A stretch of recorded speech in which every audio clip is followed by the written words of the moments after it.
This is my grandparents, Frank and May Mohr, my mother's parents. And this is the picture that we're kind of referring to. I don't know if you can catch a little bit of that picture just so people see it. That's the picture we will refer to quite a bit. But Frank is on the left and May is on the right, and this is their 11 children. Plus they had a 12th, a first child who died. And this is her grave, Pearl May. She was just 10 months old, born in 98, died in 99. Then here is Merle, who is one of my mother's siblings. And Merle and Tilly, they never had children. They lived on the home place. So the house we're going to go see here in just a little bit, which was my grandma and grandpa's house, they bought the farm and they lived there. Never had any children. Whenever they died, they left their estate to their 40 nephews and nieces. You know, because Merle was from this huge family and Tilly had a few nephews and nieces, so it got divided among the 40 nephews and nieces. And on top of that, they gave me their car, which had 3,000 miles on it. It was a 1984 Ford Crown Victoria, 302 fuel inject, real early in the fuel inject era. It was absolutely a wonderful car, and we enjoyed it so much until David was born and we needed 7 seat belts, so we traded it in on a 15-passenger van. But thank you, Merle, for a brand new car. That was a wonderful gift. Here's the marker for Dale, the oldest of the kids in that picture that we looked at. He's not buried here. He's buried in Iowa City. His first wife, Emma, is buried back here. You can see she died in 1926. She was only 24 years old, and that was just virtually the low point in his life. My mother tells the story of just how bereft he was. She was apparently just a wonderful person. You could tell that she was 10 years older than my mom. My mother idolized this girl, and she was a seamstress. She would sew them new dresses and stuff like that, and she was cheerful, and everybody just loved her so much. And so it was she got scratched on like on a barbed wire or something, and got lockjaw, which is tetanus. She got tetanus before tetanus shots. She got tetanus and died.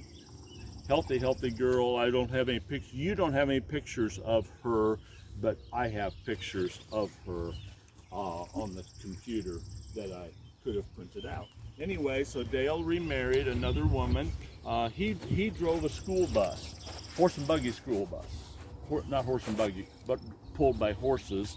And he drove it for my mother, you know, when my mother was in school. So here her older brother was the bus driver, and he ended up marrying another passenger, another girl that he had hauled around as a young man.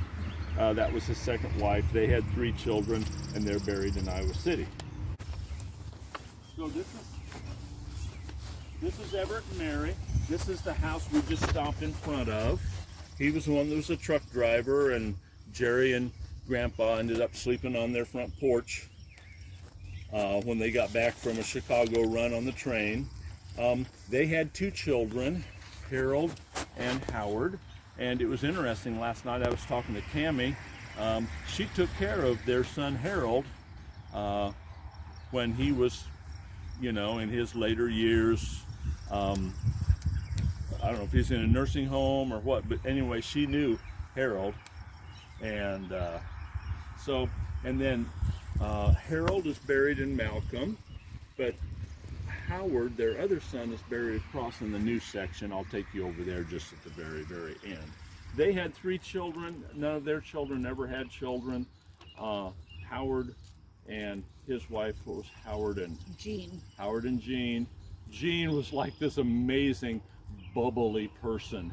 she would have been like a super grandma, and she never had grandchildren. I know. But in addition, when my mother died, so all of your parents lost a grandma, Jean became grandma to them, and she did so much especially for my girls.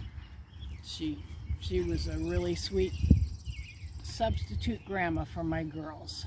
This is the resting place of the family of D.R. Coates, David Coates.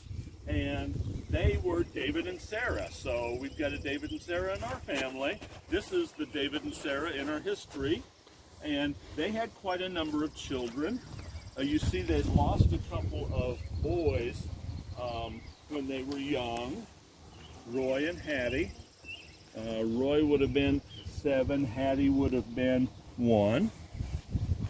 And their picture, let me find their picture, because you guys have, here's the picture that we're talking about right now, is this one right here.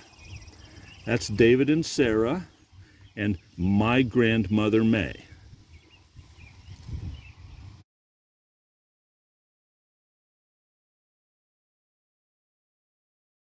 We're upstairs in the house now, and Charles has a fun story about this bedroom that I'd like for you to hear. Oh, as the girls got married, this was the last room they had, and they always was waiting for the next one to go, so they got in this room. Okay, we're trying to play the old Victrola.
This is where we start our Cranston tour with Wesley and Rebecca Cranston. They moved here with their 5 children in the fall of 1864, possibly to get away from the Civil War. We don't know. Maybe it was just something they'd been planning for a few years and it was time. Of course, they were moving from Ohio to Iowa, both Union territories, so even if the Union lost the war, they would still be in the same country. They would be in the Union. Rebecca was from a Friends background, a Quaker background, and the Quakers were known for their strong stance against slavery. So Rebecca's family probably was active in the Underground Railroad. They were just really close to the Ohio River there in southeast Ohio, almost to West Virginia. Wesley and Rebecca moved here with their 5 children. They brought the 4 youngest one with them on the train. The oldest one, William, rode a horse and led a horse. A lot of responsibility for a 14-year-old. Several families were moving out here, and it was a pretty large little group that brought horses and things like horses and wagons and stuff like that. So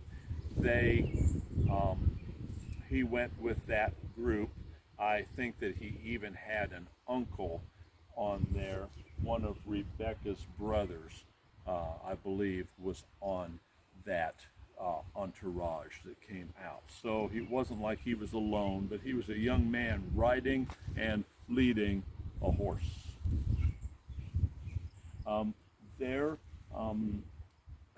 4 of their children are buried here in this cemetery, and the 5th one, James, who was kind of named after his uncle James, moved to California to live with his uncle James. And if you have the most current version I have of the Cranston tour of the Deep River Goldenrod Cemetery, then his obituary and the story of his life is on the back page of it. So now we will move to some of the rest of their children, the 4 children that are buried here.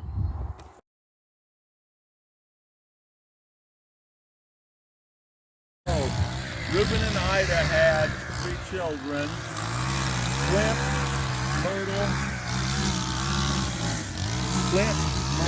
and Floyd. Floyd was my grandfather.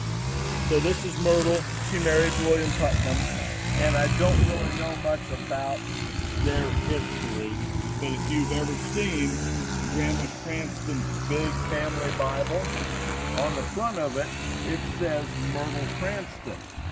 Apparently it was given to her when she was single, and probably when she got married she got another family Bible, and apparently my grandmother didn't have one, and so she must have just given it to her. So I looked for the longest time to see if I could find Myrtle's family, if I could give them that Bible. And then one day I was reading through it and realized, well, this is my grandma's Bible. I was glad I didn't give it away. So my grandma's Bible has Myrtle Cranston on the front.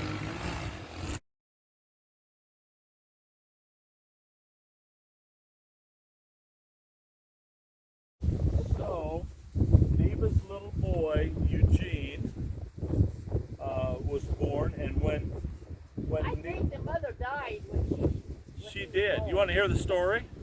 She died. The mother, she had a vision from Jesus.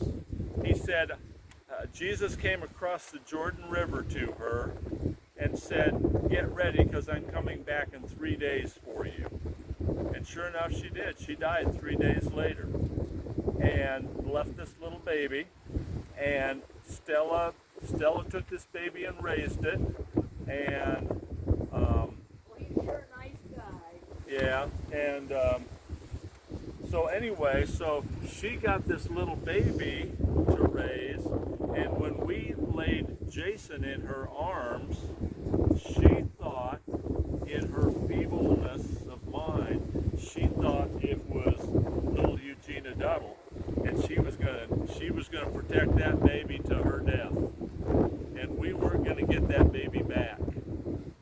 And her other daughter, Elsa Jean, Glenna and Elsa Jean, her other daughter was there, and if her daughter hadn't been there, I don't think we would have got Jason back.